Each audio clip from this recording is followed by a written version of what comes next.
Your company, ladies and gentlemen, is under siege from Gordon Gekko. Teldar paper is now leveraged to the hilt like some piss-poor South American country.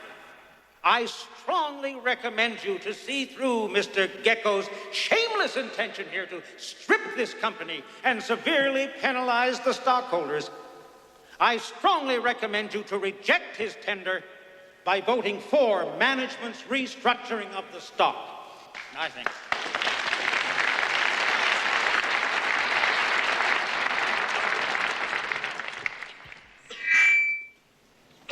Well, I appreciate the opportunity you're giving me, Mr. Cromwell, as the single largest shareholder in Teldar paper to speak. Well, ladies and gentlemen, we're not here to indulge in fantasy, but in political and economic reality.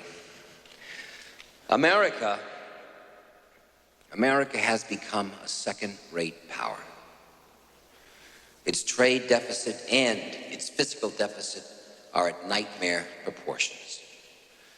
Now, in the days of the free market, when our country was a top industrial power, there was accountability to the stockholder.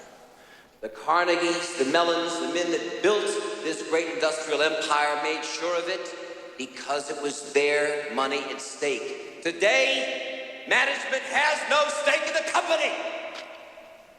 Altogether, these men sitting up here own less than 3% of the company. And where does Mr. Cromwell put his $1 million salary? Not in Teldar stock. He owns less than 1%. You own the company. That's right. You, the stockholder, and you are all being royally screwed over by these bureaucrats with their steak lunches, their hunting and fishing trips, their corporate jets and golden parachutes. This is an outrage. You're out of line, Gekko. Teldar paper, Mr. Cromwell, Teldar paper has 33 different vice presidents, each earning over $200,000 a year. Now, I have spent the last 2 months analyzing what all these guys do, and I still can't figure it out. One thing I do know is that our paper company lost $110 million last year, and I'll bet that half of that was spent in all the paperwork going back and forth between all these vice presidents. The new law of evolution in corporate America seems to be survival of the unfittest.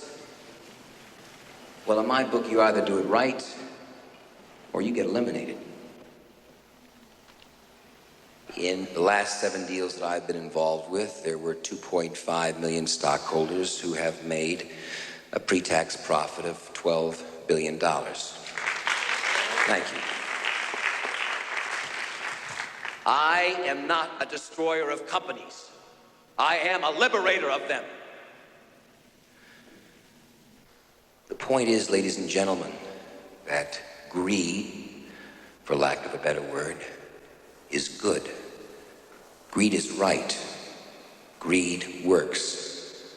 Greed clarifies, cuts through, and captures the essence of the evolutionary spirit. Greed in all of its forms. Greed for life, for money, for love, knowledge, has marked the upward surge of mankind, and greed, you mark my words, will not only save Teldar paper, but that other malfunctioning corporation called the USA. Thank you very much.